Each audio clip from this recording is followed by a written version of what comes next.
بعقل بزبن يتحللنا نسرح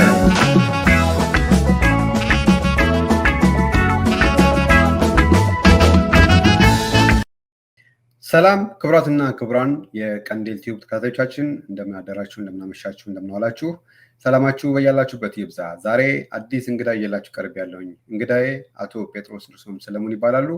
አቶ ጴጥሮስ ርሶም ሰለሞን የባህርና ሚዲያ አዘጋጅና ባለቤት ናቸው። ዛሬ የቀንዴል ቲዩብ እንግዳ አድርጌ ይዣቸው ቀርብ ያለውኝ ከእንግዳዬ ጋር ረዘም ላለ ቆይታ እናደርጋለን። ፕሮግራማችንን ከመጀመሪያ ጀምራችሁ እስከ ፍጻሜው ድረስ እንድትከታተሉ አክብሮት ጠይቃለሁኝ። ጤና ይስጥልኝ። መልካም ክቡር ወንድማችን ጴጥሮስ፣ መጀመሪያ ለቀንዴል ቲዩብ እንግዳ ሆነ ስለቀረብክ በጣም አመሰግናለሁኝ በእኔና በአድማጮቻችን ስም።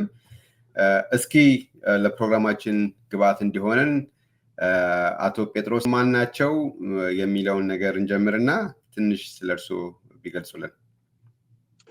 እሺ ዳዊት፣ መጀመሪያ ላንተም አመሰግናለሁ የቀንዴል ቲዩብ ስለጋበዝከኝ ማለት ነው። ስለኔ ባክግራውንድ ከሆነ እኔ ጴጥሮስ ርሶም ሰለሞን ይባላለሁ። በ1967 ዓመተ ምህረት በአስመራ ገዛ ከኒሻ በሚባል እዛ ተወለድኩ። ከዛ በኋላ ትምህርቴም እዛ ነው። ከአንደኛ ክፍል እስከ ዘጠነኛ ደርሼ ጨርሼ 10ኛ ክፍል እንደጀመርኩ ነው ወደ ትግል ጎራ የሄድኩ ማለት ነው። እና ይሄ ይመስላል። ከነጻነት በኋላ ግን የተማርኩት አለ። ለምሳሌ በፖለቲካል ሳይንስ ባችለር ዲግሪ ተምሬያለሁ። በአካውንቲንግ ደግሞ የሰርቲፊኬት ፕሮግራም ተምሬያለሁ። ሌላም ከኤሮኖቲክስ የሚተሳሰሩ ትምህርቱን ተምሬያለሁ። ያ እሱ ከነጻነት በኋላ ነው። ግን ሲወጣ 10ኛ ክፍል ጀምሬ ነው የሄድኩ። ጊዜው ደግሞ 1981 ዓመተ ምህረት ማለት ነው። መልካም አመሰግናለሁኝ። እንግዲህ እንደ መግቢያ እንዲሆነን ነው እንግዲህ ያነሳ ነው። አሁን ያለንበት ጊዜ የኤርትራ ነጻነት ሳምንት ወይ ደግሞ ወቅት ላይ ነው ያለነው። እርስዎ ደግሞ ለኤርትራ ነጻነት ትግል ዋጋ ከከፈሉ አንድ ኤርትራዊ ወንድማችን እና እስኪ የነጻነትን ወደ አስመራ መግባት የነበረው ጊዜ እንዴት ነው የምታስታውሱት? እናንተ እንዴት ታዩታላችሁ? አሁን ወደኋላ ተመልሰህ ያንን ወቅት እንዴት ነው የምታስታውሰው? እስኪ ትንሽ። እሺ፣ ግንቦት 91 የትግላችን መጨረሻ ነው። ግን ግንቦት እኔ ሳስታውሳት በሁለት ነገር ነው። አንዱ የመጨረሻ ውጊያ ያደረግንበት ወር ነው። ግንቦት ሲባል ከ19 ግንቦት እስከ 24 ግንቦት በደቀ መሐሬ ግንባር ማለት ነው። ጠላት የመጨረሻ እጣ ስለሆነ እሱ ያደረገው የመከላከል ዝግጅት በጣም ኃይለኛ ነው። እኛ ደግሞ የግድ ይህን ውጊያን ጨርሰን አስመራ መግባት ስለነበርን በሁለታችን የነበረ ዝግጁነት በጣም ኃይለኛ ነው እና የማጥቃት እርምጃ ተወሰደ። እዛ የከፈልነው መስዋዕት ቀላል አይደለም።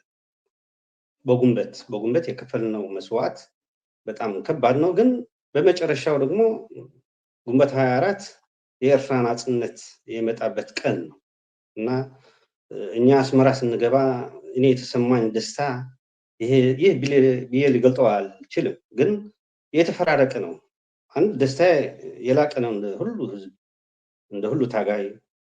ደግሞ ነጻነት ሆኖ ሲባል ደግሞ በትግል የተሰዉ ጓደኞቼ ያስታውሳለሁ። በተለይ ከኔ ያደገ ሰው፣ ከኔ አብሮ ወደ ትግል ጎራ የሄደ ሰው፣ በስተመጨረሻ አንድ ወር ስትቀራት የተሰዋ የኔ የቅርብ ጓደኛዬ እሱ ሲያስታውሰው በጣም ይከብደኛል። ምክንያቱም በአንድ ቦታ በአንድ ሰፈር ያደግን ሰው ነው። ቤታችን ፊት ለፊት ነው። ነጻነት ሆኖ እኔ ወደ ቤቴ ሲሄድ አባቴ፣ እናቴ፣ ወንድሜ፣ እህቴ ሁሉ ተደስቶ እልል ብሎ ሲቀበሉን ግን የቴዎድሮስ ቤተሰብ ምን ይሰማቸዋል? እሱም ተሰውቷል። ከአንድ ወር በፊት ነው የተሰዋል። እኔ ምን ይላል ይገርማል። አንድ ኮርነር ቦታ አለች ልጆች እያለን የህንድ ፊልም እያየን የምናወራባት ቦታ ናት። እዛ እንደደረስኩ አልቻልኩም። ምክንያቱም እኔ ቤት ሲገባ አባቴ እናቴ ምን እንደሚሰማቸው ያውቃለሁ።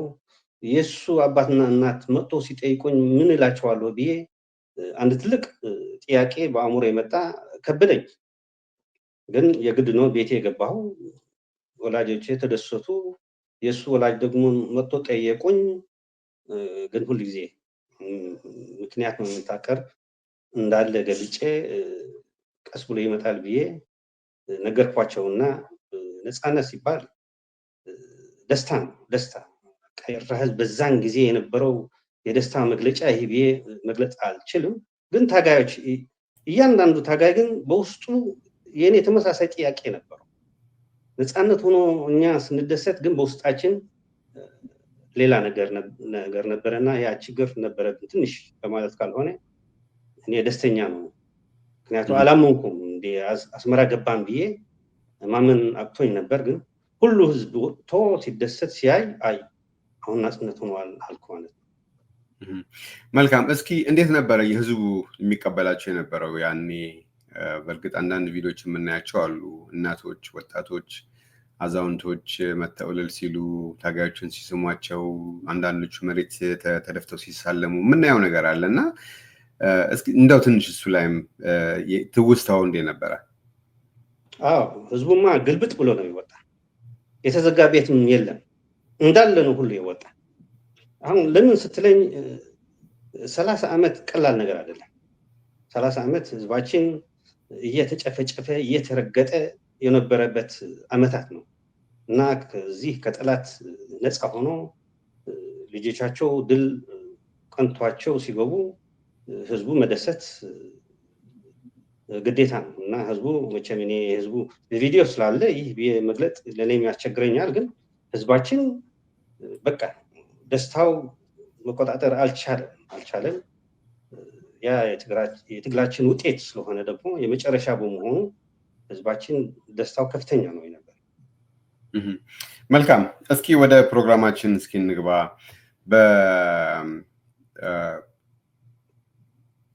አንዳንድ መጽሐፎችን አያለሁኝ። በተለይ በትግራይ በኩል የሚጻፉ መጽሐፎች አሉ፣ እንደዚሁም በኢትዮጵያ በኩል የሚጻፉ መጽሐፎችም አሉ። በተለይ አሁን በዚህ በቅርብ ጊዜ የተጻፈ መጽሐፍ የዮሐንስ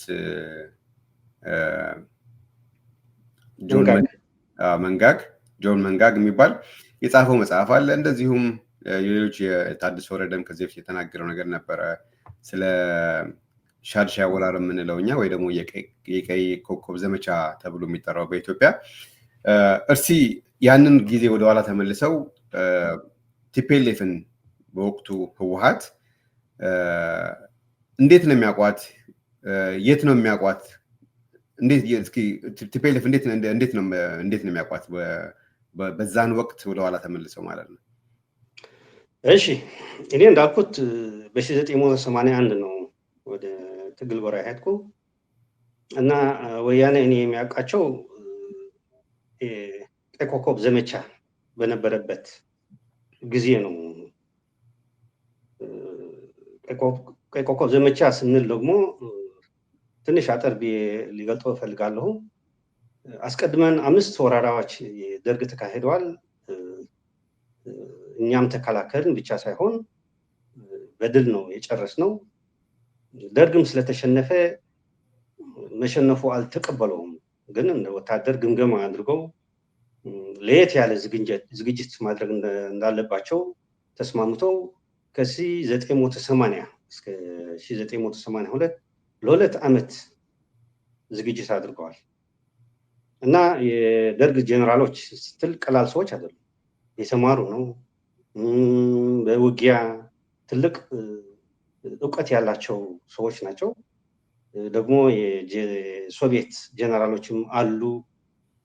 የእነሱ ስብስብ የሁላቸው ስታይ ቀላል ነገር አይደለም እና 2 ዓመት ሲዘጋጁ እኛስ ትላለህ። ለምሳሌ እነሱ በተለይ ደርግ ጄኔራሎች የሽንፈታቸው ምክንያት ምንድን ነው ብሎ መንግስቱ ኃይለማርያም ሲጠይቃቸው እነሱ ከብዙ ምክንያቶች አንዱ ያመጡት ምንድነው የኤርትራ ተራራዎች ናቸው። የኤርትራ ተራራዎች በተለይ ደግሞ የሳህል ተራራ ይሄ እንደ ምክንያት ነው ያመጡት እና በዝግጅታቸው ወቅት እስከ 120,000 ሰው ነው ያሰለጠኑ። ግን 5 ክፍለ ጦሮች ለምሳሌ 18ኛ 19ኛ 21ኛ 22ኛ 5ኛው እንኳን አሁን አላስታወስኩም። ግን 5 ክፍለ ጦሮች በተለይ መንገድ ነው ስልጠና የወሰዱት። ምክንያቱም ለተራራ የሚበቁ ናቸው እና ተራራ ክፍለ ጦሮች ናቸው ደግሞ የሚባሉ። በዝግጅት ወቅት በኢትዮጵያ ያሉ ጋራ ሸንተረር ወጥተዋል፣ ሜዳማ ቦታ ሄደዋል፣ በቆላ ሁሉ አይነት ስልጠና ነው ያለው። ለሳህል ተራራ ፊት የሚያደርጉ ቻሌንጅ የሚያደርጉ ወታደሮች ነው የሰለጠኑ። ደግሞ ሌሎችም አሉ። ሌላ ስለ መሳሪያዎች ስናይ ደግሞ ከጦር ጀቶች፣ ሄሊኮፕተሮች፣ ከባባድ መሳሪያዎች በብዛት ነው የመጡ ከሶቪየት ህብረት። ሌላ ሶቪየት ህብረት ብቻ ሳትሆን ኪባም አለች፣ አደን ትሪቡሊ የሚባሉ ሌሎችም አሉ። ያ የሶሻሊስት ካምፕ የሚባል ከሶቪየት ህብረት ጎን ሆኖ ሁሉ ለደርግ እገዛ እንዲሰጡ ነው የተደረገ እና ዝግጅታቸው በጣም ኃይለኛ ነው የነበረ። እቅድም ወጣ። እቅድ አወጡት፣ የውጊያ ፕላን ወጣ። መንግስቱ ኃይለማርያም በዝግጅቱ ደስተኛ ነው። በዛን ጊዜ በአዲስ አበባ በመስቀል አደባባይ መሰለኝ ጠርሙስ የሞላ ደም ሲወረውር ይታያል። ያ ምንድነው? ለወንበዴዎች እንደዚህ እናርጋቸው ማለት ነው። ኋላ ወደ አስመራ መጥቶ የአስመራ ማኒፌስቶ የሚባል ደግሞ ተደረገ። ዝግጅቱ በሞላ ጎደል ተገለጠለት። እሱም ደስተኛ ነበር እና ወንበዴዎች በ3 ወር ለአንዴና ለመጨረሻ እናጠፋቸዋለን ብሎ የተናገረበት ነው። ከዛም አልፎ በየግንባሩ እየሄደ ለወታደሮቹ ሞራል ለመስጠት ብዙ የሆነ ንግግር አድርገዋል። በአጭር ጊዜ ወያኔ ሻዕቢያ ይደመሰሳል ብሎ ብዙ ሞራላቸው ከፍ እንዲል አድርገዋል። ሌላም ይሄ ድሉ በስተመጨረሻ እንደሚደርሱ ስለሚያውቁ የፕሮፓጋንዳ ስራ የሚሰሩ ሰዎች ደግሞ አዘጋጀ ማለት ነው። ሌላም የፕሮፓጋንዳ ስራ በተለይ ለኤርትራ ህዝብ መልእክት አስተላልፈዋል።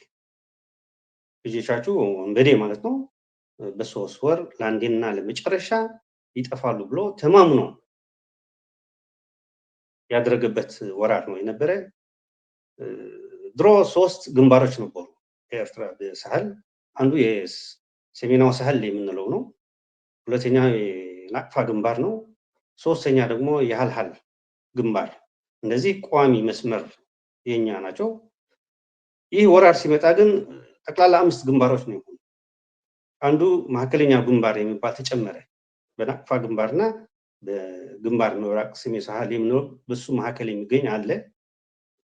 5ኛው ግንባር ደግሞ የመብረቅ እዝ የሚባል በግንባር በናቅፋ ግንባር አዲስ የተመሰረተ ነው እና ውጊያው ሲጀመር የሶቪየት ህብረት ልሂቃኖች በ5ቱ ግንባር በአንድ ብንጀምር ወንበዴ አቅሙ ትንሽ ስለሆነ ለሁሉ ሊዳረስ ስለማይችል በሆነ መንገድ ወደ ውስጥ ሳህል መግባት እንችላለን ነው እቅዳቸው። እውነት ነው። ስታየው ደግሞ በጣም የተራቀቀ ነው ዝግጅቱ። ውጊያው እንደተጀመረ በባርካ የመብረቅ እዙ ነው የተጀመረ እና ሲጀመር በጥቂት ቀን የማጥቃት እርምጃው ከሸፈ ማለት ነው። እኛው ደመሰስ ነው።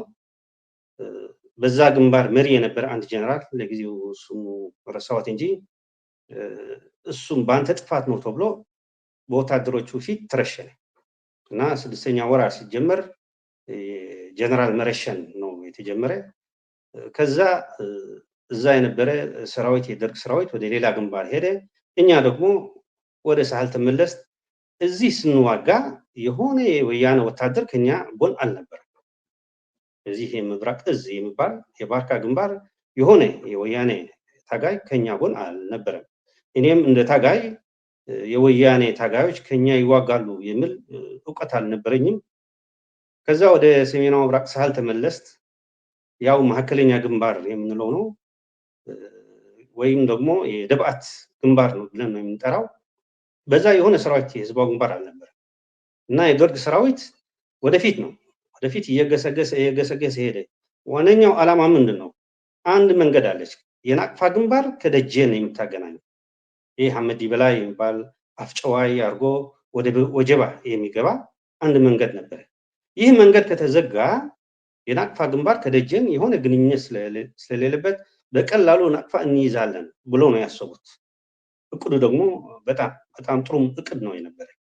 እኛ ግን ከባርካ ተነስተን በአፋጣኝ ወደዛ መካከለኛው ግንባር መጣ። አሁን ዜሮ ተብሎ የሚጠራ ቦታ እዛ አካባቢ ነው የደረሰ የጠላት ትንሽ ነው የቀረው ያቺ መንገድ ለመዝጋት።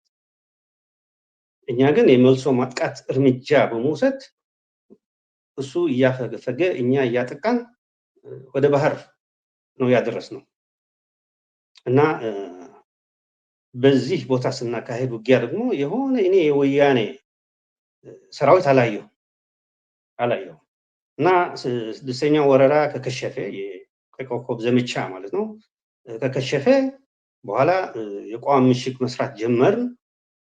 ሁሉ ጊዜ ወታደር ባንድ ቦታ አይቆምም፣ የቦታ መቀያየር ስላለ እኛ ከደብአት ግንባር ተነስተን ወደ ሰሜናዊ ግንባር ምብራቅ ሳህል ነው ይሄድ።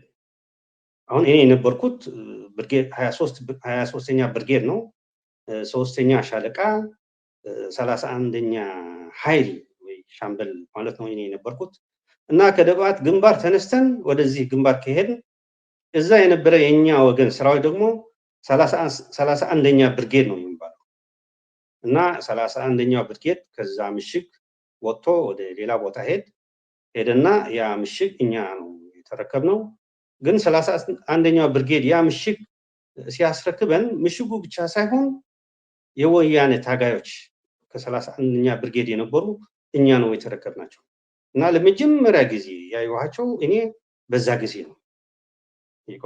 የቀይ ኮከብ ዘመቻ ከከሸፈ በኋላ ቦታ እንደቀየርን ነው። እኛ የነበርነው ቦታ ለምሳሌ ማህበርነት፣ ሀፀይነት ወይ ደግሞ ቀጠር እንለዋለን፣ ደብአት፣ ጥገህ፣ ተከል ብለህ ከዛ ዶምቦ ቤት ሩቅ ይባላል እስከ ሱዳን አዋሳኝ ያለው ጠረፍ ነው። ያ ማለት ግንባር ሰሜናዊ ምብራቅ ሳህል እንደ ግንባር ሰፊ ነው። ግራና ቀኝ ይባላል። እኛ በስተግራ ነው የነበርን። እኔ የነበርኩበት የተለየ ቦታ ደግሞ ጥገህ ተብሎ ይጠራል። ጥገህ ካልን ደግሞ በስተጀርባው አንድ ትልቅ ተራራ አለ። አጋመት የሚባል ተራራ ነው። ያ አጋመት የሚባል በ1985 ኢብራሂም አፋ የሚባል አይከን መሪያችን የነበረ የተሰዋበት ቦታ ነው እና እዛ ጥገህ በነበርንበት ጊዜ የወያኔ ወታደሮች ታጋዮች ለመጀመሪያ ጊዜ ያያኋቸው ጊዜ በዛን ጊዜ ነው የነበረ። መልካም። እንደው በዛን ወቅት ከእነዚህ የቲፒኤልኤፍ ወይ ደግሞ በወቅቱ የወያኔ ሰራዊት ሲመጡ ምን ያደርጉ ነበር? ምን አድርገዋል? የሰሩት አስተዋጽኦ ወይ ደግሞ ያደርጉት የነበረው ነገር ነበረ? አዎ፣ ምን ማለት ልፈልጋለሁ፣ 3 ብርጌዶች የወያኔ ነበሩ እንደሚባል እኔ አላየሁም፣ ግን እንደነበሩ በብዙ መንገድ ሲገለጽ ይሰማሉ። ደግሞ በ6ኛ ወራር ከኛ ጎን ሆነው ተዋግተዋል። ያም ጥሩ ነው እገዛ ነው። ግን እንደሚወራ እንደሚሉት አይደለም። ሁሉ ነገር በሐቁና በእውነቱ መናገር ጥሩ ነው እና በዛን ጊዜ በ6ኛ ወራር እኔን የሚያውቀው 200 የወያኔ ታጋዮች እንደሰው አውቃለሁ። ለመስዋዕትነታቸው ደግሞ ከበሬታ አለኝ። ምክንያቱም ለኛ ብሎ ያደርጉ ስለሆነ ይሄ እውነት ተቀብለን ከበሬታ አለኝ። ግን እነሱ እንደሚሉት ጆን መዲድ ሌሎችም አሉ። በቃ ሻዕቢያ ከምሽጉ ሊያመልጥ ትንሽ ሲቀረው ነው እኛ መተን ትንፋስ የዘራን። ውሸት ነው ይሄ በአጠቃላይ። ህዝባዊ ግንባር አቅም አለ፣ ችግር የለውም።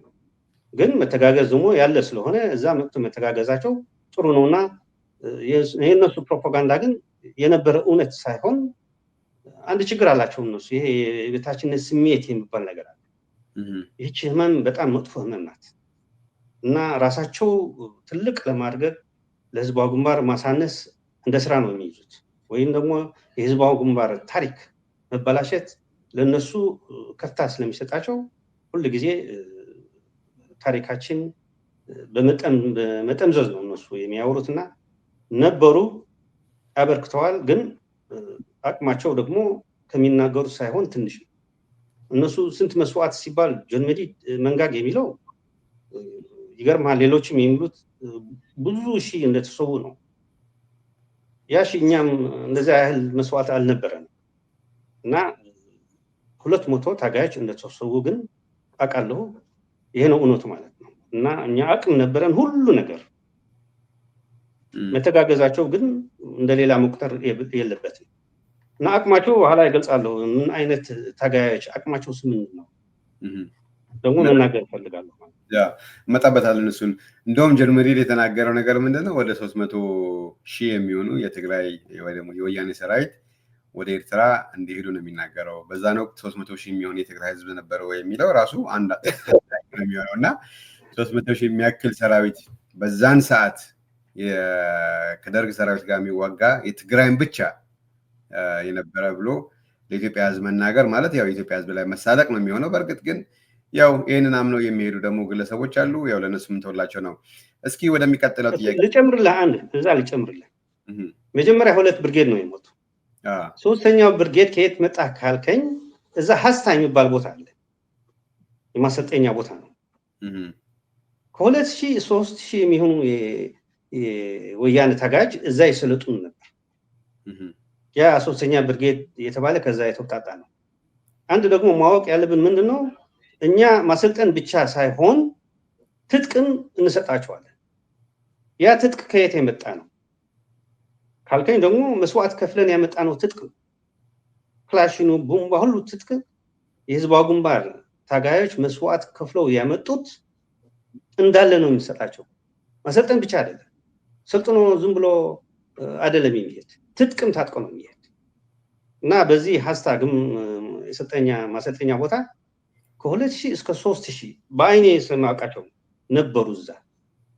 አንድ ጊዜም የአይሮፕላን ድብደባ በቦታቸው ተካሂዶ ነበር እና ያ 3ኛው ብርጌድ ከነዚህ ተወጣጥቶ የመጣ አዲስ ሰልጣኝ ነው። አዲስ ከሆነ አዲስ ነው እና የነሱ ፕሮፓጋንዳ በጣም ያለፈ ነው። ግን እውነት መናገር ደግሞ ጥሩ ነው። መልካም። እስኪ ወደሚቀጥለው ጥያቄ ልምጣ። በ1984 አቆጣጠር እስከ 1988 ዓመተ ምህረት ሻዕቢያ ወይ ደግሞ ህዝባዊ ግንባር ምን አይነት ትልቅ ስራዎችን ሰርተዋል? ምን አይነት ትልቅ ድሎችን ተጎናጽፈዋል?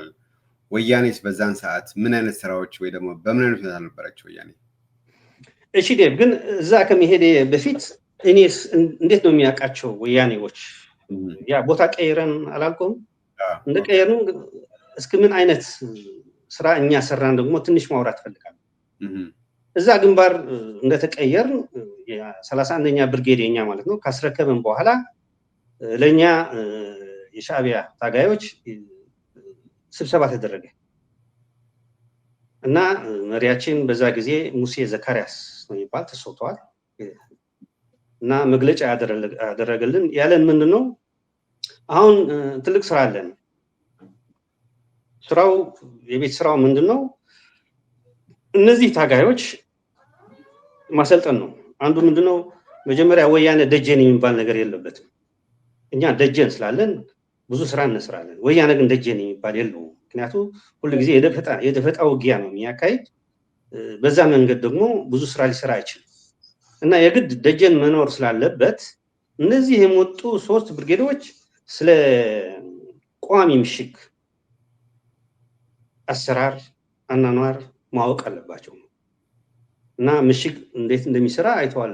እዛ ተሰርቶ ስላለ ቋሚ ምሽግ ምን ማለት ነው፣ እንዴት አድርገህ ነው የምትሰራ በደንብ ነው የተማሩት ማለት ነው። ሌላ ቋሚ ምሽግ ከያዝክ ምን አይነት እንቅስቃሴ ነው የምታካሂድ፣ ራሱ አስተዳደሩስ እንዴት ነው? ቋሚ ከሆንክ እኮ ቁጭ ብለህ ምን ታደርጋለህ?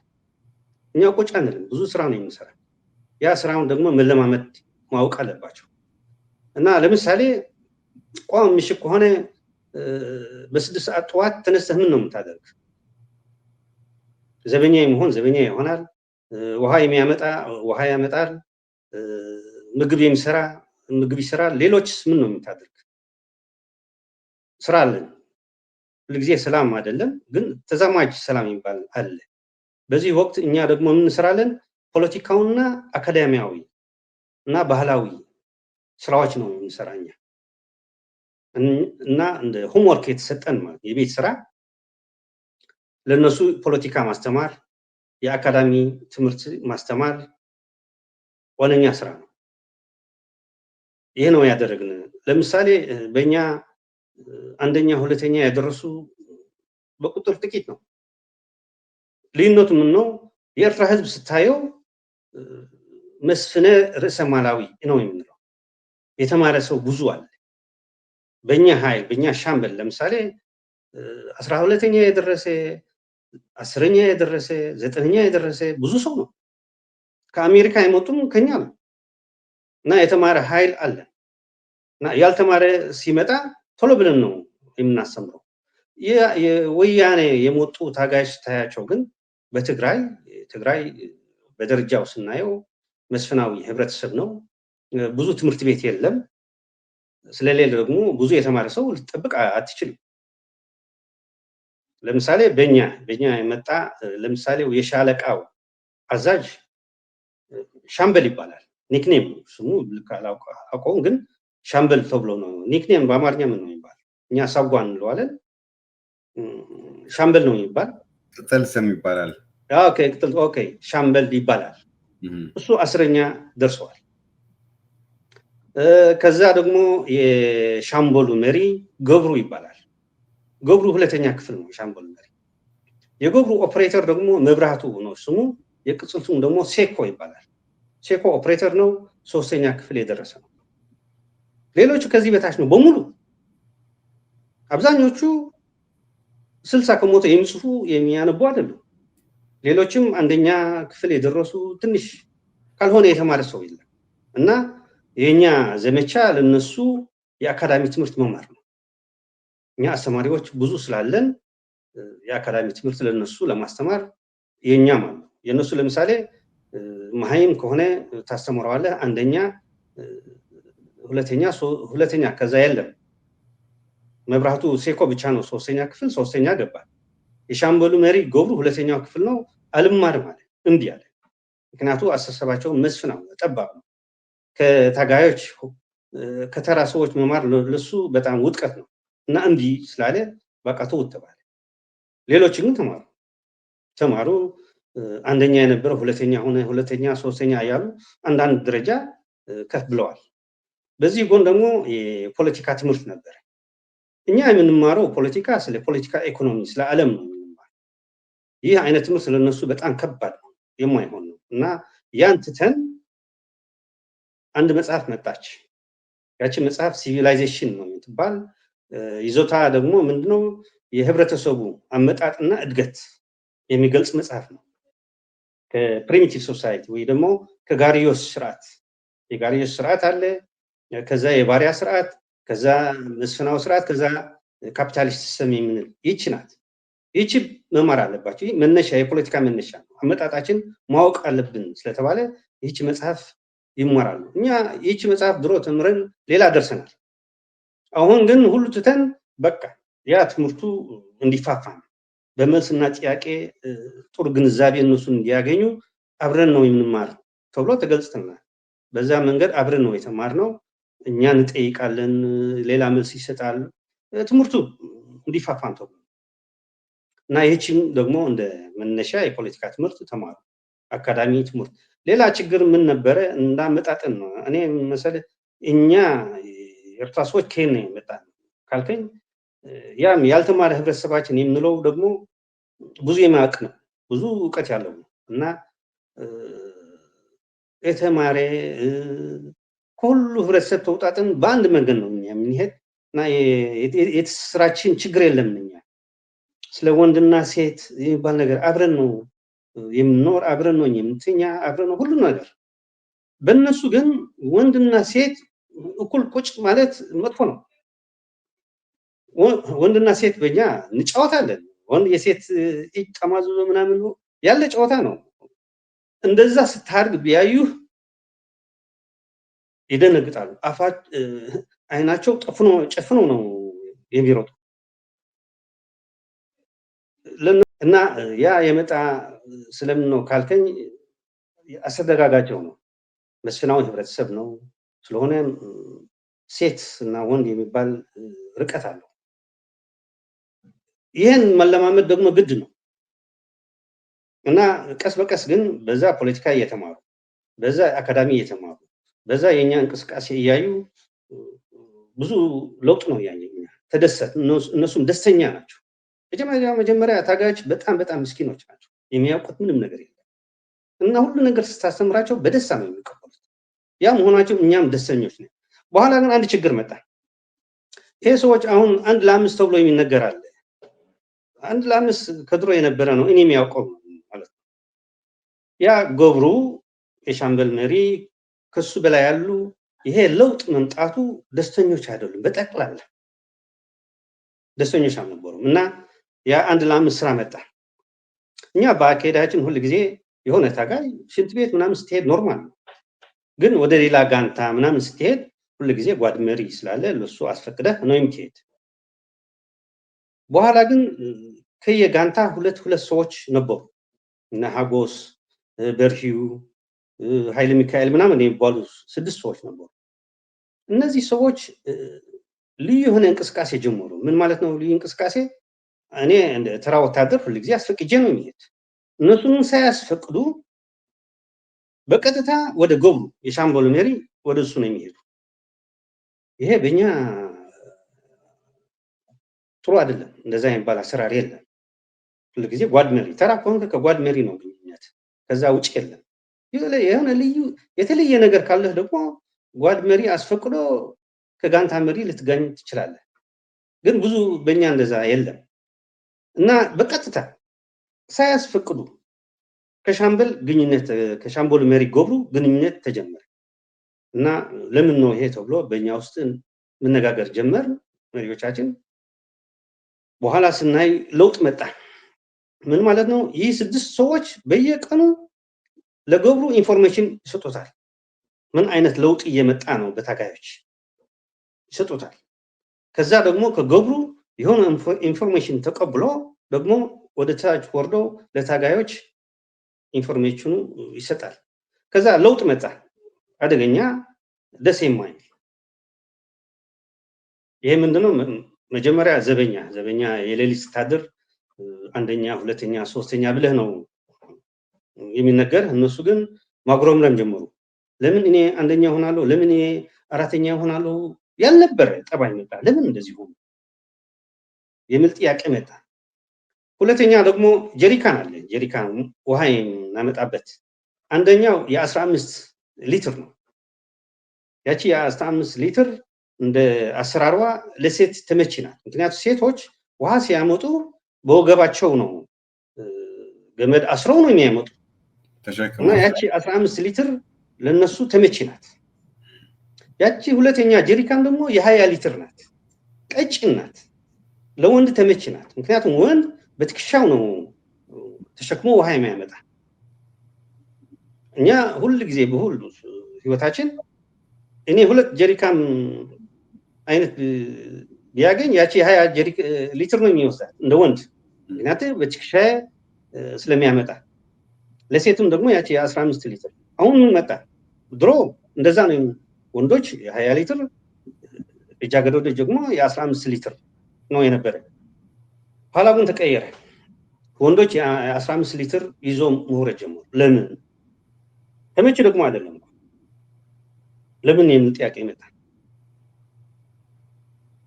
ይሄ ሲደጋገም እንደ ችግር መጣ ነውና ከዛ በኋላ ስብሰባ መደረግ አለበት ተብሎ ስብሰባ ተደረገ። ያንን የ15 ሊትር ጀሪካን ይዘው የሚሄዱት የቲፒኤልኤፍ ሰዎች ናቸው? አዎ የቲፒኤልኤፍ ነው።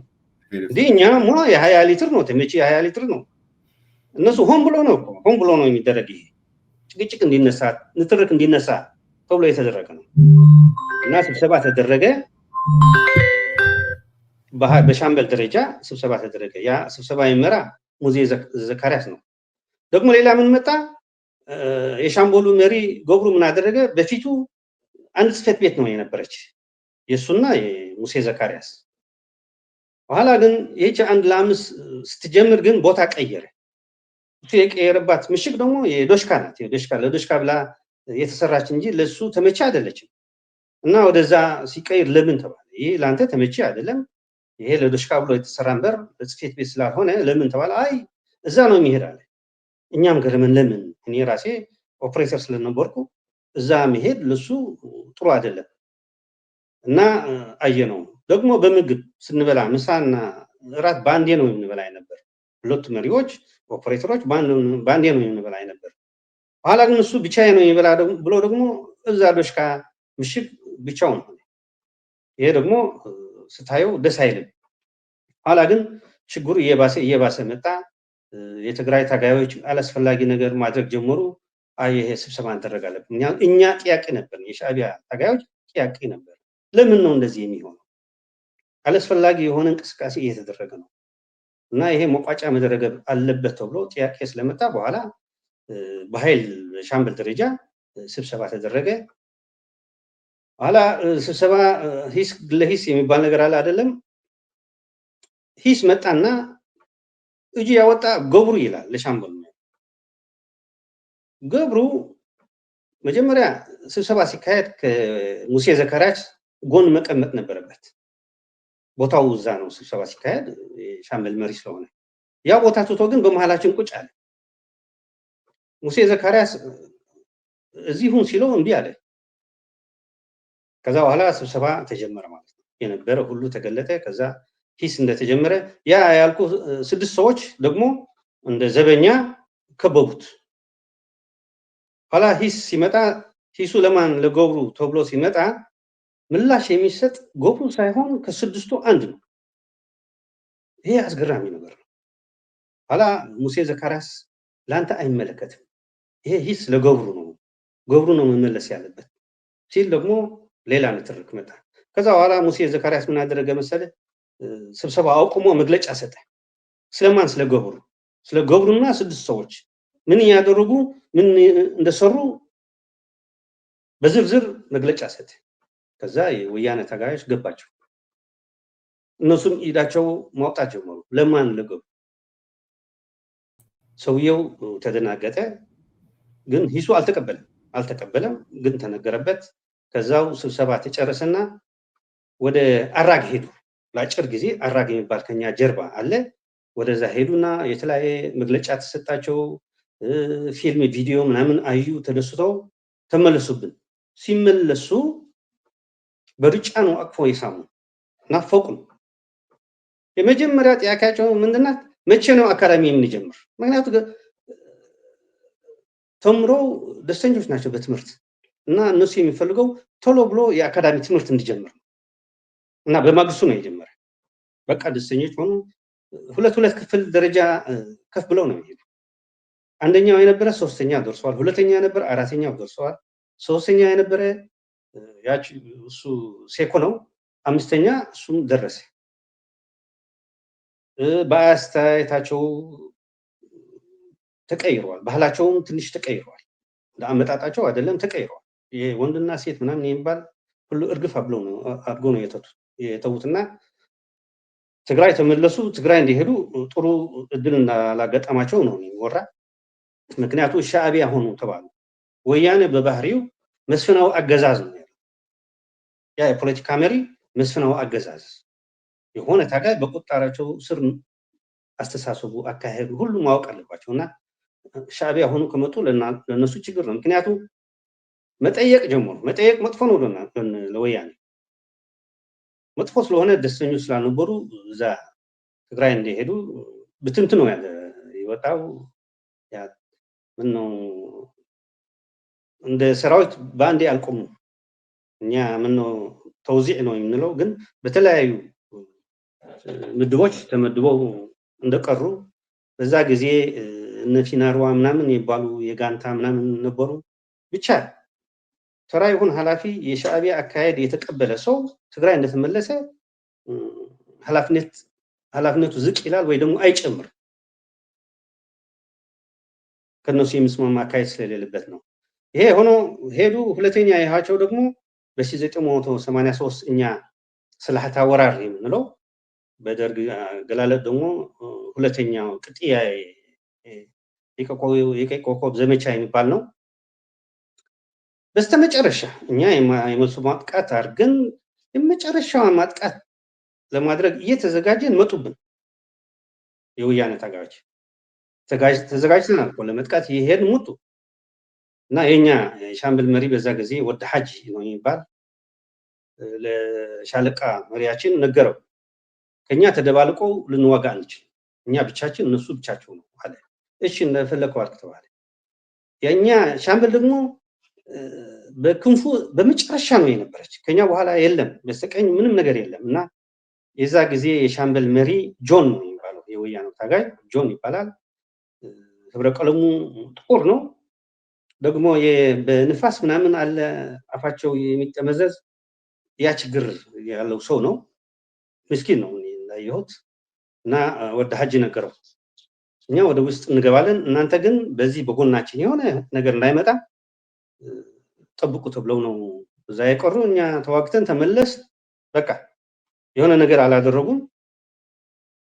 ከዛ ወደ ትግራይ ተመለሱ። በዛ ጊዜ ግን እኔ አንድ ግን ነገር የገረመኝ ምን ነው፣ እኔ እንደ ኦፕሬተር ሲሆን እኛ የምንጠቀመው ባትሪ ኤቨረድ ነው የሚባለው፣ ለነሱ የምንሰጣቸውን ኤቨረድ ነው። በዛ ጊዜ ወያኔዎች ይዞት የመጡ ግን ይሄ ኤነርጃይዘር የሚባል ባትሪ በጣም ከባድ ነው፣ በጣም ውድ ነው። እኔ ገረመኝ፣ እንደዛ አይቼ አላቅም። ከየት የመጣ ባትሪ ነው? ኋላ እንነጋገርበታለን። ከየት የመጣ ባትሪ ነው? የኛ ኃላፊዎች ሜቢ የሚያውቁት ነገር ሊኖር ይችላል። እኔ ግን እንደ ተራ ታጋይ ይህ ባትሪ አይቼ ተገረምኩ። እኛ ነው ኤቨረዲ የምንሰጣቸው፣ ያ ትተው ግን ኤነርጃይዘር መጠቀማቸው ገረመኝ እና ያ ነው የተለያየሁት እና ከዛ ወደ ትግራይ ነው የተመለሱት። አሁን ያልከኝ በ1984 ያልከኝ ነው። 1984 ብዙ ነገር የታየበት ወቅት ነው። አንዱ ምን ነው የኛና የወያኔ ግንኙነት የሻከረበት ወቅት ነው ማለት ነው። እኔ ሲያስበው በድምፅ ሀፋሽ በዛ ጊዜ የግሩፕ መሪ የነበረ አሁን የወያኔ ፕሬዚደንት ያለ ሰው ነው፣ ደብረጽዮን ነው የቡድኑ መሪ። ያ ቡድን ሀገር የሚባል አለ ድምፅ ሀፋሽ የነበረበት፣ እዛ ሆኖ የግማሽ ሰዓት እድል ተሰጥቷቸው ፕሮፓጋንዳ የሚሰሩበት ከትግራይ ህዝብ የሚገናኙበት እድል ስለተሰጣቸው ለረጅም ዓመታት እዛ ሰርተዋል። በ1984 ግን በሰጡት መግለጫ ምን ነው ያሉት? የሻዕቢያ አብዮት የብርጁ አብዮት ነው አሉ። እኔ ገረመኝ። እንዴት አድርጎ ነው እንደዛ ያሉት? ለምን ሲባሉ ወያኔ እንደ ብርጅዋ የፋብሪካዎች ባለ ንብረት ነው። አሁን ፋብሪካዎች ነበሩን፣ እኛ በራሳችን ችለን የሚሄድ አላማ ነው ያለን። ለጠላት በብረቱና በጥይቱ ነው የሚሄድ። ለምሳሌ የሽዳ ፋብሪካ ገነባን። ለምን? እኛ ገዝተን ለእያንዳንዱ ታጋይ ሽዳ ማቅረብ በጣም ከባድ ነው። የዲኤምኬ የፓስታ ፋብሪካዎችን ነበሩ። በዛ ጊዜ ህመምተኛ አለ፣ የተወጋ አለ፣ ህፃናትም አሉ። ለእነሱም እየገዛን ማምጣት አንችልም። የፋብሪካ መድኃኒት ነበረን፣ ታብሌት የሚሰራ ሲሮፕ የሚሰራ ኢንፊጂን የሚሰራ ነበረን። ሁሉ ይሄ እየገዛን ለመጣ አንችልም። ረሃባ የምንለው ቁሳቁስ የሆነ የኤሌክትሪክ ምናምን የሚሰራ ጋራጅ ሁሉ ነበርን። ይሄ ስላለን ነው ብርጅዋ የተባለ። ብርጅዋ የሚባል ሰዎች አሉ። እነሱ እኮ በምዝበራ የሚኖሩ ናቸው። የግላቸው ነው ፋብሪካ አምርተው ይሸጣሉ፣ ትርፍ ያገኛሉ። ጨቋኞች ናቸው። እኛ ግን ይህ ፋብሪካ ከየት የመጣ ነው ካልከኝ ህዝባችን በዲያስፖራ የሚኖር ህዝባችን ከሱ የተሰበሰበ ገንዘብ ነው፣ የህዝባችን ነው።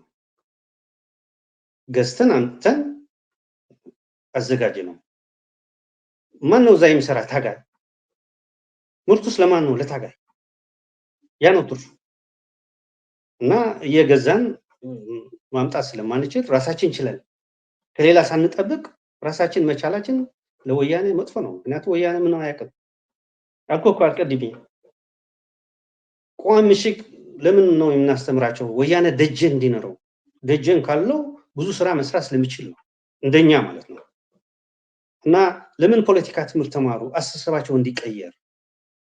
ምክንያቱም ወያኔ ለህዝብ ትግራይ የሚመራ ከሆነ መጀመሪያ ራሱ መቀየር አለበት፣ ራሱ መሰልጠን አለበት። ራሱ ካልተቀየረ ህዝቡ ሊቀየር አይችልም። እና ታጋዮች በሄዱበት ለትግራይ ህዝብ እንዲያስተምሩ ተብሎ ነው ይሄ ሁሉ የተደረገ። ግን ይሄ ለወያኔ አመርቂ ስላልሆነ ለህዝባዊ ግንባር ያ እንደ ስድብ ነው እነሱ ያሰቡት። ግን ስድብ አይደለም፣ ለኛ ስለምናቅ ችላል ነው። ግን አስተሳሰባቸው ነው፣ አስተሳሰባቸው እንደዛ እየተቀየረ ሄደ። ሌላ 84 ሲባል ለምሳሌ እኛ ምን ሰራን? እንደ ህዝባዊ ግንባር እኮ አይቆምም። ሁሉ ጊዜ በእንቅስቃሴ ነው፣ በስራ ነው፣ በውጊያ ነው። እንዲለወጥ ወደ ድል እንዲደርስ ደርግ ሰራዊት ለማዳከም ብዙ ስራ ነው የሚሰራ። ለምሳሌ በ15 ጥሪ 1984 ተሰነይና አካባቢዋ ነፃ ወጣን።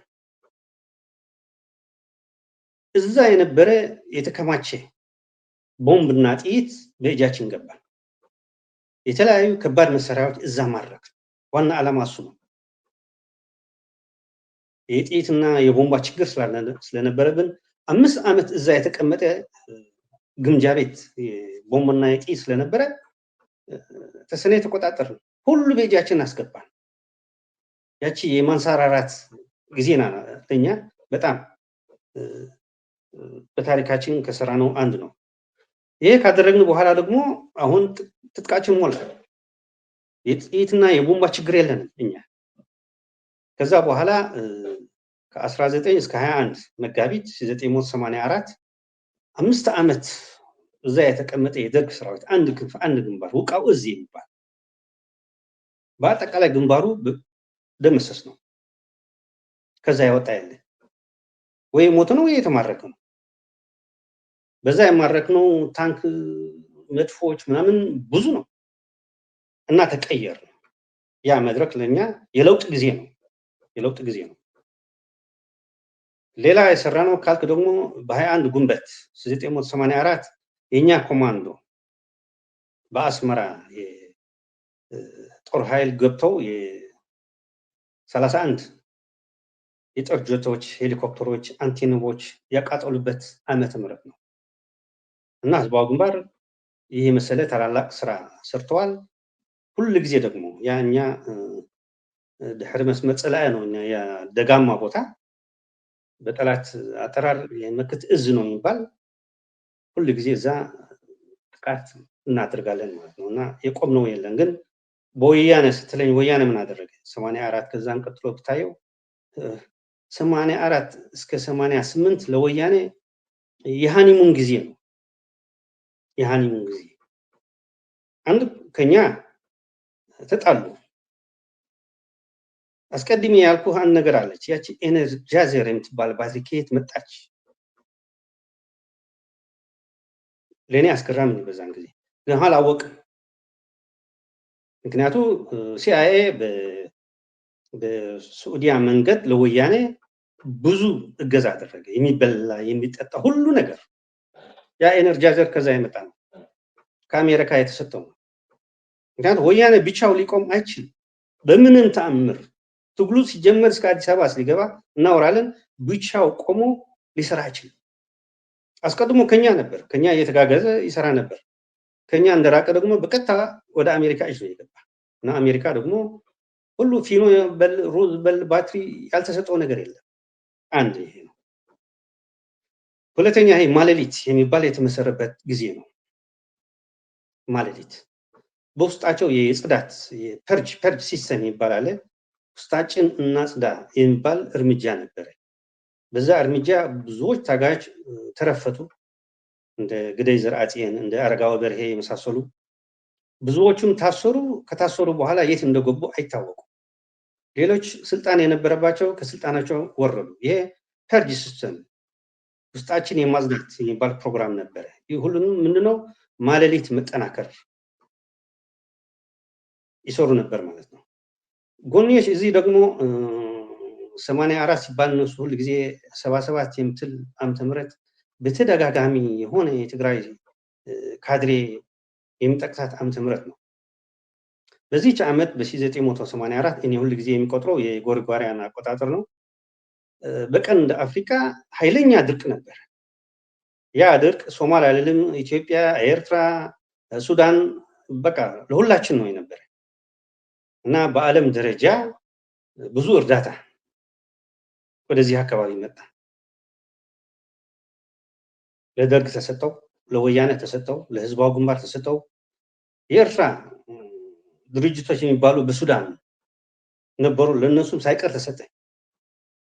ህዝባዊ ግንባር የተሰጠው የእርዳታ ሁሉ ለኤርትራ ህዝብ በተገባ ነው ያደረሰው። በሁሉ ቦታ አድርሰናል። ያልቻልነው ደግሞ አንዳንድ ቦታ ነበረ። ለምሳሌ በእኛና በጠላት መካከል ያለ እኛ ልናደርሰው የማንችል ቦታ ደግሞ ህዝባዊ ግንባር ምን ነው ያደረገ? ለህዝባችን እኛ ልናመጣችሁ ስለማንችል እናንተ ራሳችሁ ጠላት ባለው ቦታ ገብታችሁ የግድ መምጣት አለባችሁ ተብለው ሄደው አመጡ። በወያነስ ወያነ እኮ ልክ እንደኛ ነው የተሰጠው። ወያነ ግን ምን አደረገ? እንዳለው ሁሉ እርዳታ በሱዳን ገበያ ነው ያቀረበው። ተሸጠ፣ ሸጠው በሙሉ። የምታስታውሰው ከሆነ በዛን ጊዜ ኃላፊ የነበረ አብርሃም ገብረመድህን የሚባል አለ። ወያነ በዛን ጊዜ የነበረ ወያነ ሁሉ እንደሸጠው እሱም ነግሮናል። ሸጡት። ከዛ በኋላ ምን እንበል መጣ? ኢሳት ላይ ከዚህ በፊት ኢሳት ላይም ቀረው ይሄንን ፕሮግራም በስነ ስርዓት አብራርተዋል። ይሄ ሰው አዎ እኔ የሚያስታውሰዋል እኮ። አሁን ምን ነው የት ገባ ከተባለ ምን እንላለን? ሻዕቢያ መንገድ ከለከለ እንላለን። ምንድነው መሰለህ ከ84 በፊት ያሉ ጊዜያት ደርግ አንዳንድ ጊዜ የማጥቃት እርምጃ በትግራይ ይወስድና እስከ ደደቢት አቅራቢያ ይደርሳል። ከዛ በኋላ እርዱኝ ይመጣል። ሁለት ህዝባዊ ግንባር በዛ አካባቢ ያለ የህዝባዊ ግንባር ሰራዊት ደግሞ ወደ ደደቢት አካባቢ ይሄድና የመልሶ ማጥቃት በማድረግ ደግሞ የደርግ ሰራዊት ወደ ኋላ እንዲያፈገፍግ ያደርገዋል። እና የትግራይ ህዝብ ያያል። ወያኔ ሲሸሽ የሸሸ ሲሄድ የህዝባዊ ግንባር ታጋዮች ደግሞ መጥቶ ለደርግ የማጥቃት እርምጃ በመውሰድ ወደ ነበረበት ቦታ ሲመለስ ህዝብ ያያል። እና ለህዝባዊ ግንባር የነበረው የትግራይ ህዝብ ክብር በጣም ከፍተኛ ነው። ስጦታ የሚባል ነገር አለ። ስጦታ ምንድነው? ፍየል፣ በግ፣ በሬ ምናምን ህዝቡ ያቀርባል። እና የተመረጡ በሬዎች ለህዝባዊ ግንባር ታጋዮች ነው የሚሰጡ የነበሩ በዛን ጊዜ። የትግራይ ህዝብ አስተያየት እንደዛ ነው የነበረ። ምክንያቱም የህዝባዊ ግንባር ታጋዮች በጣም ኃይለኞች ነው የሚል አስተያየት ነበራቸው። እና ይሄ ለወያኔ መሪዎች ደስተኞች አልነበሩም። እና እስኪ የህዝባዊ ግንባር ሽም ማቆሸሽ እንዴት ይቻላል ተብሎ የተጀመረ ነው። ይሄ የህዝባዊ ግንባር አብዮት የቡርጆ አብዮት ነው የተባለ ይሄ ነው። ሌላ በ84 ሌላ ምን ፕሮፓጋንዳ ነበረ? ህዝባዊ ግንባር ሁሉ ጊዜ በጉድጓድ የሚኖር ነው። ምሽግ ሰርቶ ከዛ አይወጣም። የህዝባዊ ግንባር ነፃነት መረጋገጥ ብቃት የለውም ተብሎ ደግሞ ለትግራይ ህዝብ ይነገራል። ያ ሶስተኛው ደግሞ ይሄ የ77 የድርቅ እንደመጣ ህዝባዊ ግንባር ለትግራይ ህዝብ እርዳታ እንዳናቀርብ መንገድ ዘጋ ተብሎ የሆነ ካድሬ ሁሉ ጊዜ ነው የሚነገርና ህዝባዊ ግንባር አልዘጋም በምንም ተአምር። እንዲያውም ለህዝባችን እርዳታ ሲሰጥ በዛ አካባቢ ያሉ የትግራይ ህዝቦች መጥተው እርዳታ ይወስዱ ነበር። ህዝባዊ ግንባር ይቅር ለትግራይ ህዝብ በውጊያ ለተማረኩ ምርኮኞች እኮ የኔ ጓደኞች የገደሉ ሰዎች እኮ ናቸው። ስንማረካቸው በሰብአዊ መልክ በእንክብካቤ ካለን ኳዳ ውሃ እያጠጣን ካለን ምግብ እየተካፈልን እድላቸው የቀጣይ እድላቸው እንዲያዩ በእንክብካቤ ነው የያዝናቸው። ይቅር የትግራይ ህዝብ ሲቪል ህዝብ ደግሞ ከጎናችን ሆኖ የሚታገል ህዝብ እንዴት አድርገን ነው መንገድ የምንዘጋ? ይሄ በጣም እኔ ሲሰማው ይከፋኛል፣ ግን ያስቀኛል። አንዳንዴ የወያኔ ሽንፈት ያመጣው ስለሆነ ግን ችግር አለ። ለትግራይ ህዝብ ያምናል ህዝቡ ወያኔ ያለው ነው የሚቀበል። ይሄ ነው ችግሩና ይሄ 84 የማሌሊት ሽር ጉድ የነበረበት ጊዜ ነው።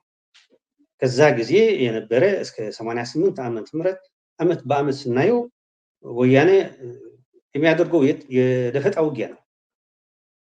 የደፈጣ ውጊያ የሚያደርግ ሰው ደግሞ ያለው ቁምብላና ጥይት መጨረስ እንጂ ማርኮ የሚያመጣው ነገር የለም። ይቅር ቦምባና ጥይት የተወጋ ጓዱ የተሰዋ ጓደኛው ከዛ ሊያወጣው አስቸጋሪ።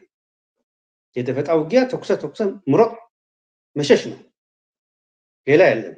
ይህ ስለሆነ ሁሉ ጊዜ ነው ለኛ የሚጠቅሙ ቦምባ ጥይት የአርቢጂ ምናምን እየተባለ ህዝባው ሙባር ደግሞ ሁሉ ጊዜ ይሳጣቸዋልና ከዛ ከቀጠልን ካየነው 85 ዓመተ ምህረት ምን ተሰራ ስንል በእኛ የተሰሩ ብዙዎች ናቸው። እዛ ከመግባቴ ግን ስለ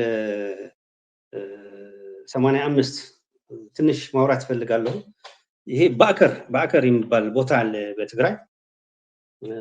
ወያኔ በዛ ያለ የደርግ ሰራዊት ማጥቃት ፈለገ፣ ግን ከአቅሙ በላይ ነው።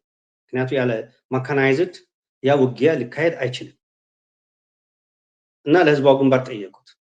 እዚህ ቦታ ለማጥቃት ፈለግን፣ ግን ከኛ አቅም በላይ ነው፣ ማካናይዝድ ያስፈልገናል አለ።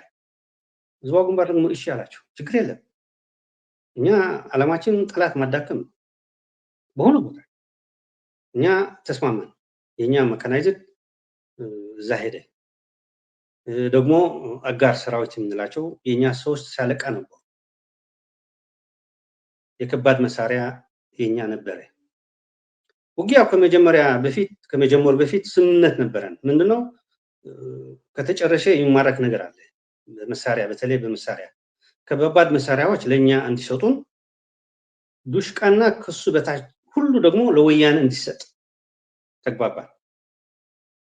በዚህ መሰረት ውጊያው ተጀመረ። ውጊያው በድል ተጠናቀቀ ማለት ነው እና ለምሳሌ 2 ታንኮች ተማርከው ነበርና እንዲሰጡን ብንጠይቃቸው አይ በፍጹም እምቢ አሉ። ክደት ነው፣ እምቢ አሉ። ለምን? አይ በፍጹም አንሰጣቸው። እሺ ተባለ። እሺ እጣ ይደረግ ተባለ። 2 ታንኮቹ አንድ ታንክ በደንብ ትሰራለች፣ ሁለተኛዋ ግን አትሰራም፣ አትንቀሳቀስም እና እጣ ተደረገ። ያቺ የምትሰራ ለኛ ደረሰች። እቺ ታንክ አሁን ታይገር ጥቁር የምትባል አሁን በባጽ አንድ ሐውልት አለ። 3 ታንኮች አሉ። ያቺ ታይገር እዛ ተስቅላ ያለች በዚህ ባዕከር ውጊያ የተማረከች ናት እና 1990 ስሯን ሰርታ ሁሉ ታጋይ እሷን መስዋዕት ከፍላ አሁን እንደ ሐውልት ማሳዋ ቆማለች ማለት ነው። ያቺ እና በቃ ተብሎ ተውናቸው መናገር ትርጉም ስለሌለው ማለት ነው። ይህች ነው የሰሩት ታላቅ ስራ ከኛ ጎን ሆኖ። ሌላ አድርገን ካሉ የደፈጣ ውጊያ ነው። ትንሽ ካልሆነ የለም። በእኛስ ምን ሰራን? ይህ ባዕከር ውጊያ ከተደረገ በኋላ ነው። ለምሳሌ ባዕከር ውጊያ መቼ ነው የተካሄደ መሰል? በ15 ግንቦት 1985 ዓመተ ምህረት። ከዛ 2 ወር በኋላ በሐምሌ ማለት ነው እኛ ደግሞ የባሩንት የማጥቃት እርምጃ ወሰድን። በኤርትራ ካሉ ቦታዎች ባሩንትና አድቀይህ ደግሞ 3ኛ ማሳዋ ይህ የማይደፈር የማይነካ ተብሎ ነው የሚቆጠር በደርግ ሰራዊት። ከዚህ በፊት ሙከራ ተደርጓል። ባሩንት ለመያዝ በ78 አድቀይህ ለመያዝ ሙከራ ተደርጓል። ማሳዋ ለመያዝ ሙከራ ተደርጓል፣ ግን በድል አልተጠናቀቀም እና እንደዚህ 3 ቦታዎች የማይደፈሩ የማይነኩ ተብሎ የሚቆጠሩ ነው። ስለዚህ በሐምሌ 1985 እኛ በወሰድነው የማጥቃት እርምጃ ባሮንት ነፃ ወጣች። ለጠላት ለደርግ በቃ ይሄ መጥፎ ወሬ ነው እና ደርግ ከኢትዮጵያ ሙሉ ያለው ኃይል ሰባስቦ ለሁለት ወር የቀጠለ ውጊያ ነው የተካሄደ። ከዛ ለኛ የማይመች ሁኔታ ስለሆነ አፈገፈግ። ለዚህ ሁኔታ ተጠቅሞ ደርግ ደግሞ ያለው ኃይል ከኢትዮጵያ አሰባስቦ ስለመጣ ሳደን እኛ ባልጠበቅነው እኛ 8ኛ ወራር ነው የምንለው፣ ግን የባህር ነጋሽ ዘመቻ ተብሎ የሚጠራ ወራር ከፈተ። ይህ ወራር ደግሞ በሃልሃል ግንባር፣ በናቅፋ ግንባር፣ 3ኛ ደግሞ ይህቺ ግንባር ሰሜናዊ ምብራቅ ሳህል የሚባል ከአመት ተኩል ያ ቦታ ደምስሰን ይዝነዋል። ሁሉ ጊዜ ነፃ ቦታ ነው። የኛ ሰራዊት የለም፣ የደርግ ሰራዊት አልነበረበትም። ይህችን አንደበት ተጠቅሞ ግን የማጥቃት እርምጃ ወሰደ። በዚህ ቦታ የመጡ ሰራዊት በሄሊኮፕተር ፓራሹት በብዛት እዛ መጡ። በባህር ደግሞ በመርከብ ተጓጉዘው ያ ማርሳ ተክላይ የሚባል ቦታ አለ። መርከቦች እስከዛ ድረስ ጥግ መጥተው ሰራዊት አራገፉ። ተሽከርካሪዎች ደግሞ ወደ ግንባሩ መጡ። እኛ ሩቅ ቦታ ነው የነበር። ከሩቅ ቦታ በተሽከርካሪ ግማሹም በእግሩ እየተጓዝነው እዛ ቦታ የደረስን፣ ግን ደረስን። መጥፎ አጋጣሚ ሆኖ የኛ የፖለቲካ ጽሕፈት ቤት ወታደራዊ ሚሊታሪ መሪ የነበረ ኢብራሂም አፋ የሚባል በዛ ጊዜ ተሰዋል። በዚህ ባህር ነጋሽ ዘመቻ በተደረገበት የተሰዋበት ጊዜ ነው። ግን እኛ ደረስን፣ ባለን ቅልጣፌ ደረስን። እዛ ከባድ ውጊያ ነው የተደረገ። ይሄ መቼ ነው? ጥቅምት ማለት ነው። ጥቅምትና ህዳር 2 ወር ሙሉ ሰፊ ውጊያ ነው የተደረገ በ3 ግንባር ማለት ነው።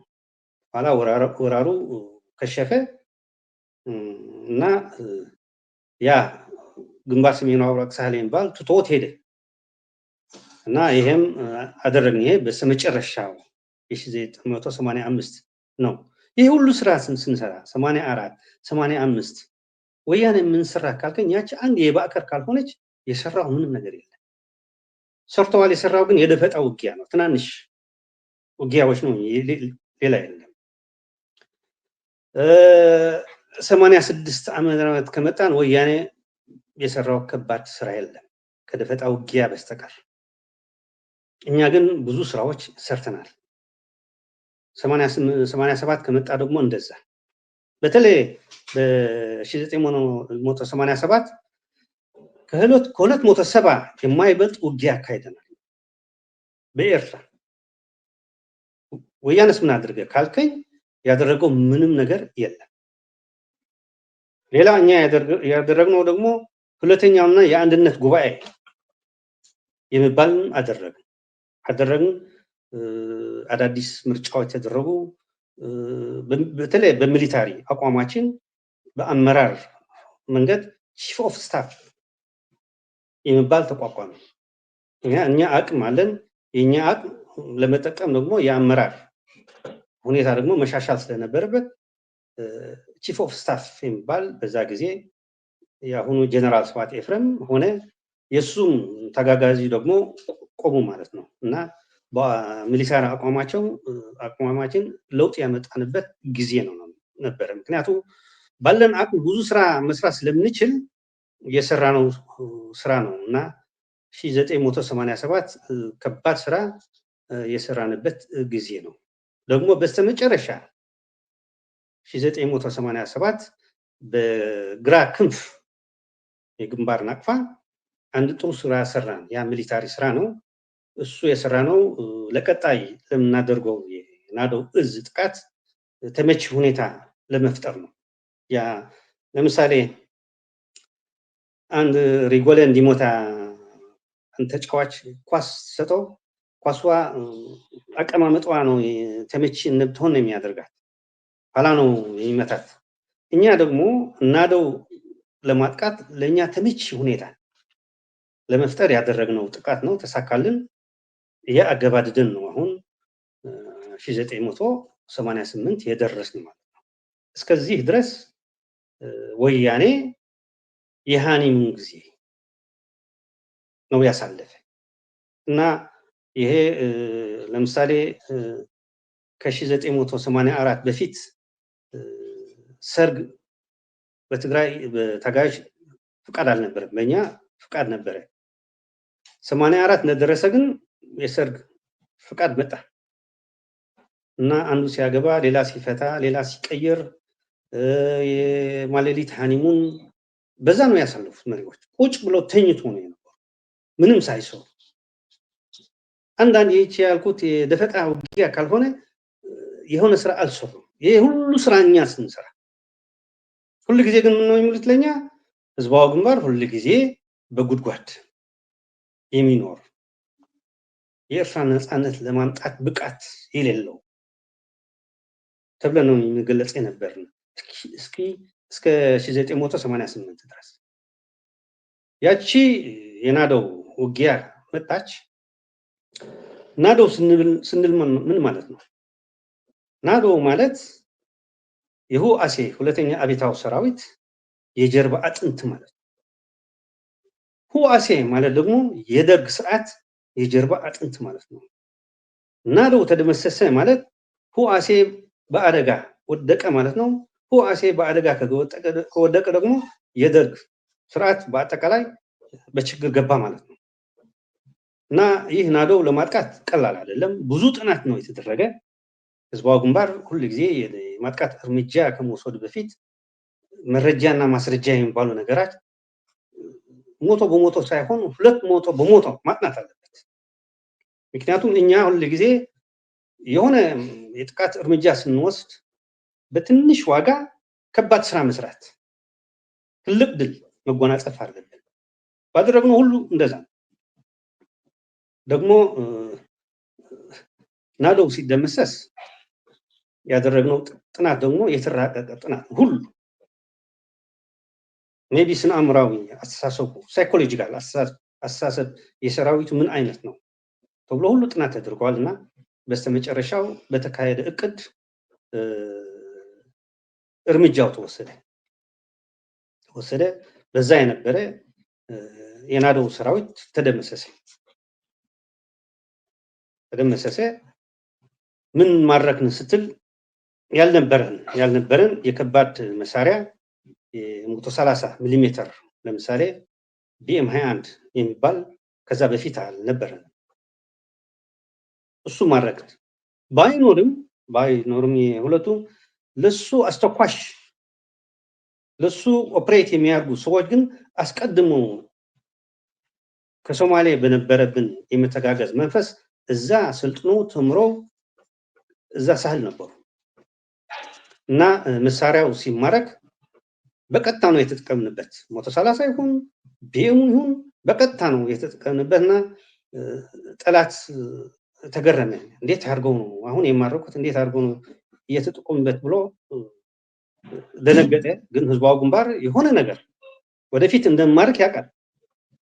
ተማምኖ ነው የሚሄድ። ሁሉ ጊዜ የሚተማመን ድርጅት ስለሆነ አስቀድሞ ነው የቢኤም እና የ130 ሚሜ ኦፕሬት የሚያርጉት የሚተኩሱት ሰዎች አሰልጥኖ እዛ እንደ ተጠባባቂ ሆኖ ነው የነበሩት እና ከተማረኩ በደቂቃዎች ነው በስራ ይዋሉ ማለት ነው። እና ይሄ የተለየ ነገር ነው። በዛ ጊዜ ደግሞ 3 የሶቪየት ህብረት መኮንኖች ማረክ። ይሄ ከድሉ ሌላ የሚጠቀስ ነው። ሌላ ደግሞ እውቁ ደራሲ እና ጋዜጠኛ ቫሲል ዳቪንሰን የሚባል ከሳህል በቀጥታ ሪፖርት ወደ ቢቢሲ አደረገ እና በዛ ጊዜ ሪፖርቱ ሲጠየቅ ከየት ነው ሲባል ከበረሃ ከሳህል ሲለው ተገረመ ሰውየው እና ለመጀመሪያ ጊዜ በፕሮፓጋንዳ መልክ ሪፖርት ያደረግንበት ከቢቢሲ ጋር ነው እና ስለ ኢፒኤልኤፍ ስለ ህዝባዊ ግንባር ያደረገው ድል በቢቢሲ ከተወራ በፕሮፓጋንዳ ዓለም ህዝባዊ ግንባር ማን ነው ዓለም ያወቀችበት ጊዜ ነው ብዬ ሊገልጸው ይችላለሁ ማለት ነው። ሌላ አዲስ ነገር በዛ ጊዜ የኢትዮጵያ መንግስትና የሶማሊያ መንግስት የነበራቸው ግንኙነት መጥፎ ስለነበረ ደርግ ስለተሸነፈ ሳይፈልግ በውድ ሳይሆን በግድ ከሶማሌ መንግስት እርቅ ፈጸመ ማለት ነው። ለምን ነው ዛ ያደረገው? በዛ ግንባር ብዙ ክፍለ ጦሮች ስለነበሩ ሰራዊቱ ወደ ኤርትራ ለማምጣት ነው። ሌላ ዓላማ አልነበረውም። ይሄ በአካባቢያችን የአሰላለፍ ለውጥ የመጣበት ጊዜ ማለት ነው። ይሄ ደግሞ ሌላ ነው። ሌላ ትልቁ ነገር ደግሞ ተኝቶ የነበረ ወያኔ ከመኝታው የተቀሰቀሰበት ጊዜ ነው። ጠፋሁ ነው ያለ። ጠፋሁ ለምን ነው ጠፋሁ ያለ? ወያኔ ለትግራይ ህዝብ ሲያወራ ምን ነው ይል የነበረ? ህዝባዊ ግንባር ሁሉ ጊዜ በጉድጓድ የሚኖር ከዛ የማይንቀሳቀስ የኤርትራ ነፃነት የማምጣት ብቃት የሌለው ብሎ ብዙ ፕሮፓጋንዳ ሰርተዋል እና ይሄ ያህል ድል ከተቀናጀም በኋላ ግን ወያኔ በሩጫ ነው መግለጫ ያወጣው። በመግለጫውም ደግሞ ለህዝባዊ ግንባር ባደረገው ስራ ማድነቅ ነው እና ህዝባዊ ግንባር አጭር መልስ ነው በዛ ጊዜ የሰጠ። እኛ ዝም ያልን ዝም ለማለት ስለፈለግን ነው የሚል መግለጫ አወጣና ይሄ ደግሞ ሌላ አዲስ ነገር ያመጣ ነው። ናዶ ስንል በዲፕሎማሲ በፕሮፓጋንዳ በሚሊታሪ በአካባቢያችን ብዙ ለውጥ ያመጣ ነው። ይሄ ነው እስከ 88 የሚለው። ይሄ ዝም ብሎ የመጣ አይደለም።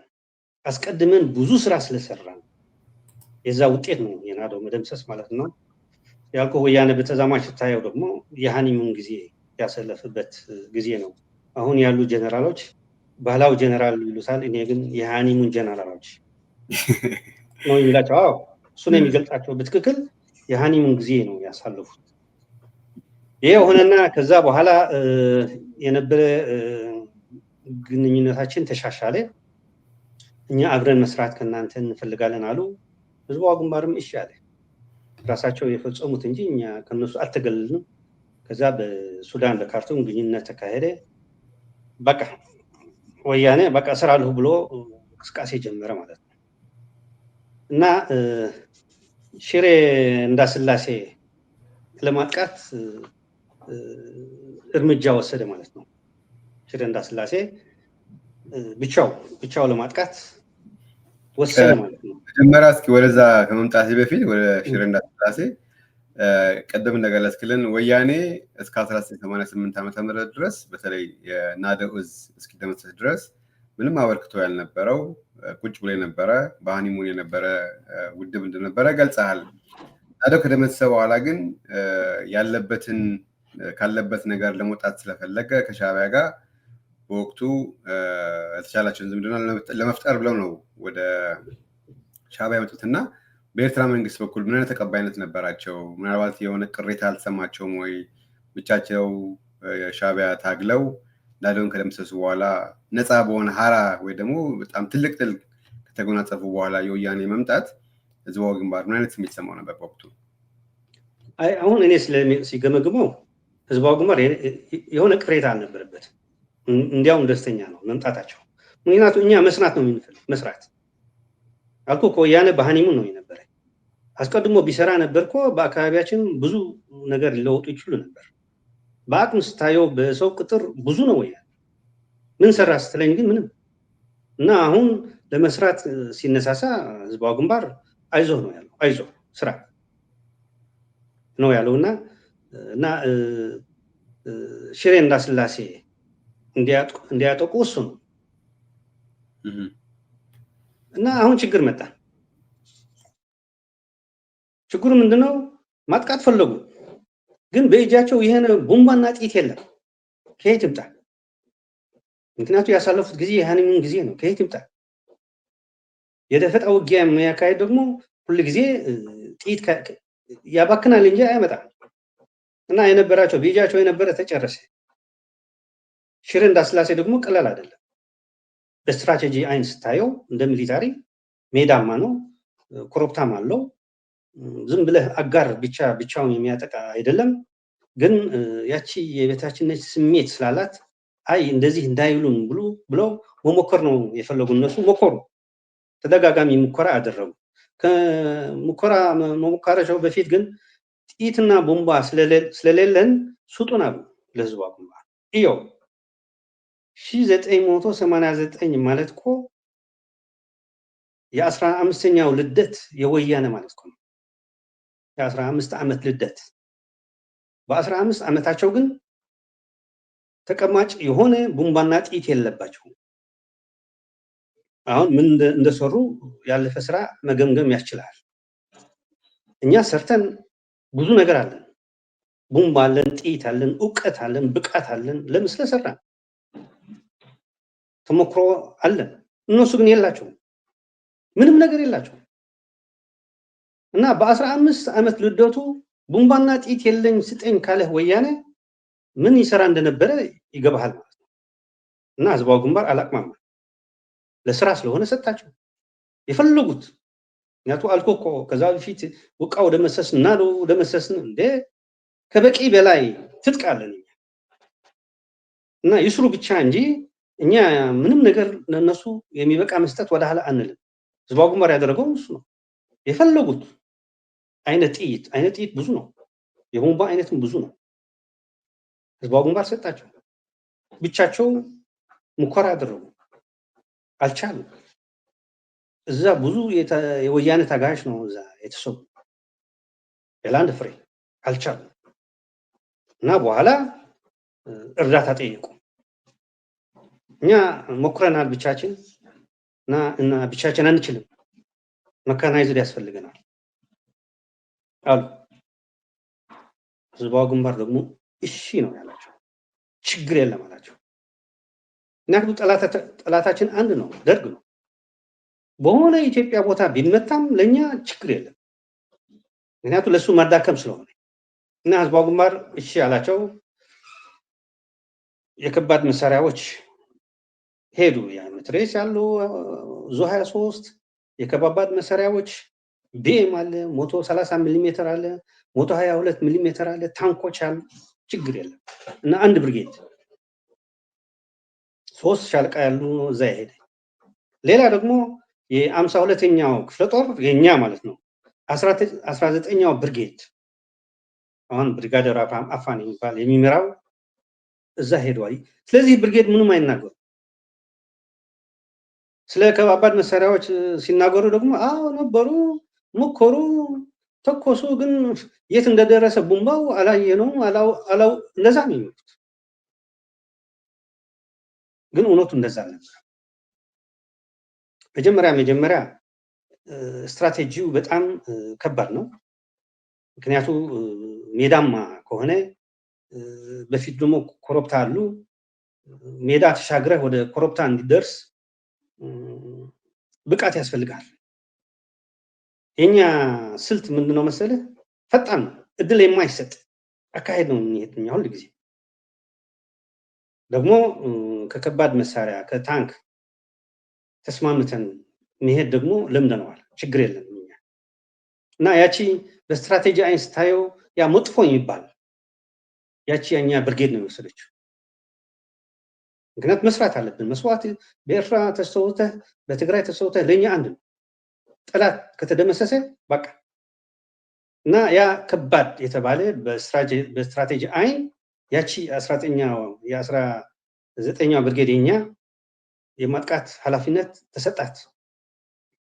ሁሉም ከባባድ መሳሪያዎች ደግሞ ተጠመዱ። ውጊያው ተጀመረ። በአጭር ጊዜ ነው ለውጥ የመጣ። በዛ የነበረ የ604 ኮር ነው እዛ የነበረ። በዛ የነበረ ማን ነው የሚባል ስሙ ጠፋኝ፣ አስማማው ምናምን የሚባል የውጊያው ቅልጣፌ አየና ሻዕቢያ እንዳለን በሞቶ አረጋገጠ። ከውጊያው በፊት ያውቃሉ። ምክንያቱም በወያኔ ምስጢር የሚባል የለም። ምስጢር የሚባል የለም። አስቀድሞ ስለተናገሩ ህዝቡ ስላወቀ ያ መረጃ ወደ ጠላት ደርሰዋል። ግን ሞቶ እውነት መሆኑ ያረጋገጠ ግን ውጊያው ከተጀመረ በኋላ የውጊያው ብቃት ፍጥነት አየና ሻዕቢያ እንዳለ ሞቶ አረጋገጠ። ደግሞ የከባድ መሳሪያዎች ይዞታ ዓላማ የመታው ቦታ ሁሉ ካየ ሻዕቢያ እንዳለ ስላረጋገጠ የቀረ ሰራዊቱ ይዞ ወደ ጎንደር ነው የሄደ። ከዛ በኋላ ትግራይ ነፃ ወጣች። ደርግ ያለው ሰራዊት በሙሉ ከትግራይ አስወጥቶ ወደ ኤርትራ ነው የላከ። ምክንያቱም ሁሉ ጊዜ የውጊያ ቦታ ኤርትራ እንጂ ትግራይ አይደለም። ይሄ ነው እውነቱ ማለት ነው። እና የበታችነት ስሜቱ አሁን ደግሞ ወደ ላይ አሻቀበ። ለምን?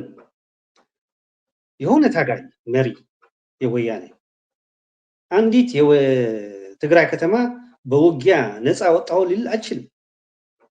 ራሱ ነው ትቶት ሄደ። መቀሌ ይሁን አድዋ ምናምን ሁሉ ራሱ ትቶት ነው የሄደ እንጂ የሆነ የወያኔ ኃይል ተዋግቶ ነፃ የወጣበት የለ። የሁሉ ያመጣው ምንድነው? መጀመሪያ የሽሬ ድል፣ የሽሬ ብቻ ሳይሆን ደግሞ በኤርትራ የሚደረግ የነበረ ከባባድ ውጊያዎች ወደ ኤርትራ ሄደ። ለሱ ትግራይ እኮ ምንም አይደለችም።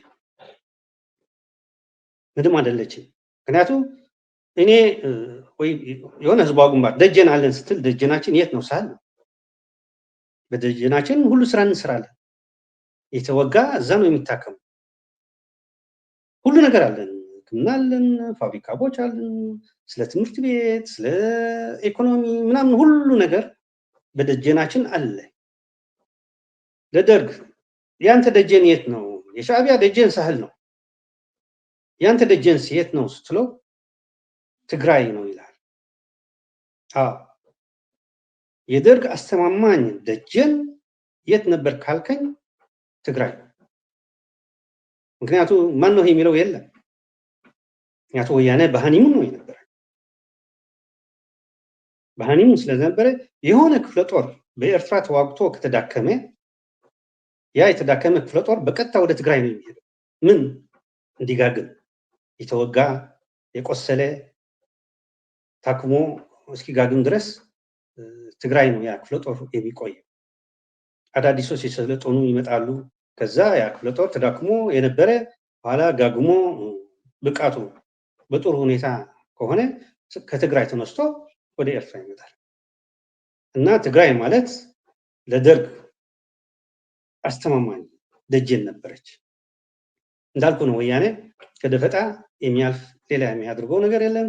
መሪው ሁሉ ሃኒሙን ነው የነበረ እና ደጀን ለደርግ የሰላም የእፎይታ ቦታ ማለት ነው። ደግሞ ያ ሽረ እንዳስላሴ ከተጠቃ ከዛ በኋላ ደርግ ያቺ የመሰለች ደጀን ትቶ ነው የሄደ ማለት ነው።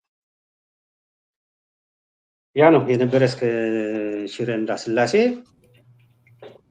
ኋላ ኦኬ።